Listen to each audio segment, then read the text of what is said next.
नमस्कार छात्रों। आज हम भाषा उत्पत्ति के सिद्धांत में से सबसे महत्वपूर्ण सिद्धांत को देखेंगे, जिनका नाम है समन्वय सिद्धांत। छात्रों, भाषा उत्पत्ति पर जब हम चर्चा करते हैं तो विभिन्न सिद्धांतों को देखने के पश्चात अंतिम सिद्धांत जो है वह है समन्वय सिद्धांत। समन्वय सिद्धांत का प्रतिपादन प्रसिद्ध भाषा वैज्ञानिक स्विट महोदय ने किया है। किसने किया है? स्विट महोदय। उन्होंने भाषा की उत्पत्ति के विभिन्न सिद्धांतों के आधार पर अपना समन्वय सिद्धांत बनाया है और इस सिद्धांत की निर्मित करने के बाद उन्होंने भाषा की उत्पत्ति पर प्रखर प्रकाश डालने का प्रयास किया है। तो स्विट के अनुसार भाषा प्रारंभिक रूप में भाव संकेत या इंगित और ध्वनि समवाय दोनों पर आधारित थे। स्विट ने क्या कहा, देखिए कि भाव संकेत और इंगित ध्वनि समवाय यानी साउंड ग्रुप पर आधारित थी। आगे वे कहते हैं ध्वनि समवाय के आधार पर ही शब्दों का आगे विकास हुआ, यानी ध्वनि को महत्वपूर्ण स्थान दिया है।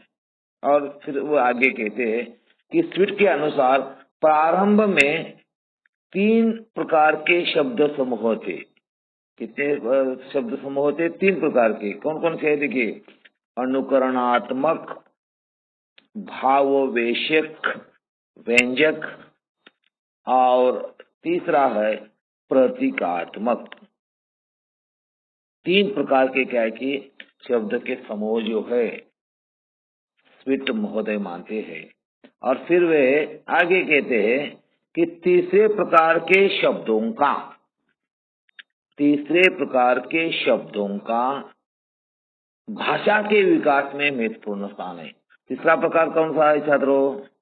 कि पहला है अनुकरणात्मक, भाववेश और प्रतीकात्मक। तो ये प्रतीकात्मक शब्दों का महत्वपूर्ण स्थान मानते हैं। किसको? प्रतीकात्मक शब्दों को। उन्होंने उदाहरण दिया है। उदाहरण आप देखिए। आप बच्चा माँ बाप के होठों का अनुकरण कर ओठ चलाने का प्रयत्न करता है। आप थोड़ा सा देखिए, सोचिए, आपके घर में यदि छोटे बच्चे हो तो उस बच्चे को उनके माँ बाप या अगल बगल के पड़ोसी लोग जो लाड़ प्यार से क्या की बुलाने का प्रयास करते हैं।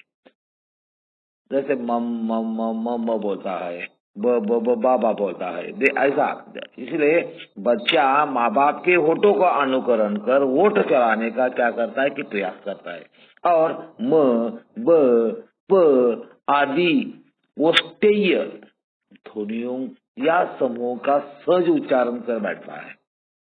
और परिवार के लोग उन ध्वनियों का प्रयोग अपने लिए समझते हैं। इस प्रकार इन ध्वनियों में माँ, बाप, बाबा, मामा, पापा आदि अर्थ निहित हो जाता है एवं प्रतीकात्मक शब्दों का निर्माण होता है, ऐसा स्विट महोदय कहते हैं। वह आगे ये भी कहते हैं कि कुछ शब्दों में ऐसे भी है, कुछ शब्द ऐसे भी है जो 2 वर्ग के अंतर्गत आते हैं। उदाहरणार्थ हर्ष शब्द भाव व्यंजक होता हुआ भी अंशतः प्रतीकात्मक होता है। खुश, ऐसा हम कहते हैं। इस प्रकार आरंभ में बहुत सारे शब्द बने होंगे, किंतु योग्यता मावेश सर्वाइवल ऑफ द फिटेस्ट का सिद्धांत शब्दों पर भी लागू होता है। इसी कारण बोलने, सुनने और अर्थ को व्यंजित करने वाले शब्द ही विशिष्ट रह गए और आवश्यकता अनुसार नए सादृश्य आदि के आधार पर निर्मित होते रहे। इस प्रकार स्विट के अनुसार भाषा अनुकरणात्मक, भावव्यंजक तथा प्रतीकात्मक शब्दों से आरंभ हुई है और धीरे धीरे शब्दों का अर्थ विकसित होता गया और नवीन शब्दों का निर्माण होता गया। ऐसा स्विट प्रसिद्ध भाषा विशेषज्ञ स्विट जी कहते हैं कि भाषा का निर्माण जो है इसी प्रकार हुआ। यानी स्विट के सिद्धांतों का यदि हम अध्ययन करते तो इसमें तीन बातें जो है अत्यंत महत्वपूर्ण हमारे सामने आती है और वो है भाषा अनुकरणात्मक। जैसे हमने अनुकरण सिद्धांत में आपने देखा है कि भाषा जो है हम कहते हैं कि अनुकरण से सीखते हैं। अनुकरण एक महत्वपूर्ण पहलू उन्होंने अपने सिद्धांत में रखा। दूसरा जो है भाववेशक या व्यंजक और तीसरा है प्रतीकात्मक शब्द। यानी तीन शब्दों को क्या करते हैं उन्होंने महत्वपूर्ण स्थान दिया है और इसी से क्या हो गया कि भाषा का निर्माण हो गया।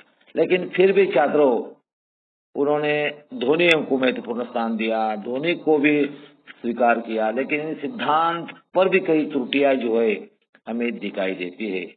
तो सबसे पहले इस सिद्धांत में एक पहली त्रुटि यह है कि स्विट का ये सिद्धांत जो है अनेक सिद्धांतों का मिश्रित रूप माना जाता है। अनेक सिद्धांतों का मिश्रित रूप माना जाता है।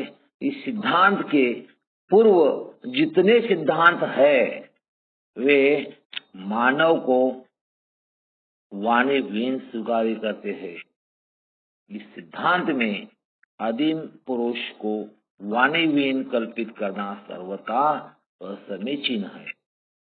दूसरी महत्वपूर्ण बात यह है कि सिद्धांत का विवेचन से यह स्पष्ट होता है कि भाषा की उत्पत्ति की समस्या सुलझ गई है, पर वस्तु स्थिति यह है कि भाषा की उत्पत्ति की समस्या अब भी उलझी हुई है। और तीसरी महत्वपूर्ण बात यह है कि सिद्धांत के पक्ष के संबंध में कहा जा सकता है कि ये सिद्धांत एक व्यापक सिद्धांत है। इसमें भाषा की उत्पत्ति पर प्रकाश न पड़कर भाषा में प्रयुक्त शब्दों का विकास स्पष्ट होता है, शब्दों का विकास स्पष्ट होता है।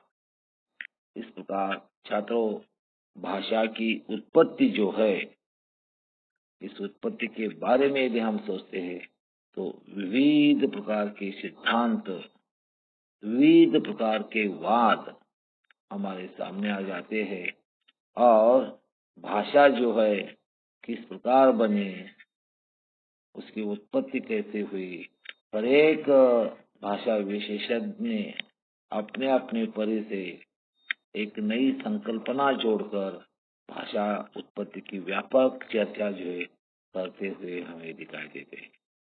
लेकिन परोक्ष मार्ग में भी थोड़ा सा हम झांक कर देखेंगे तो बच्चों की भाषा, असभ्य आदिम जातियों की भाषा, आधुनिक भाषाओं का इतिहास, इन सभी का अवलोकन करें तो भाषा की उत्पत्ति के संबंध में सभी सिद्धांतों का अध्ययन करने के पश्चात हम इस निष्कर्ष पर पहुंचते हैं कि भाषा का महत्व तथा अनिवार्यता सभी सिद्धांतों ने स्वीकार की है।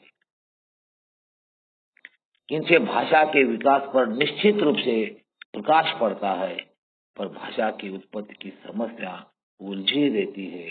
यही कारण है कि आधुनिक भाषा विज्ञान ने इस विषय पर विचार करना ही छोड़ दिया है। इसलिए छात्रों भाषा उत्पत्ति के विभिन्न सिद्धांत जैसे दैवी उत्पत्ति सिद्धांत से लेकर समन्वय सिद्धांत तक भाषा उत्पत्ति के सिद्धांत को हम देखते हैं और आगे जो है भाषा की विशेषता कैसे है, भाषा किस प्रकार क्या है कि परिवर्तित होती है, बदलती है, इसकी सारी विशेषता जो है अगले टॉपिक में हम देखेंगे। धन्यवाद।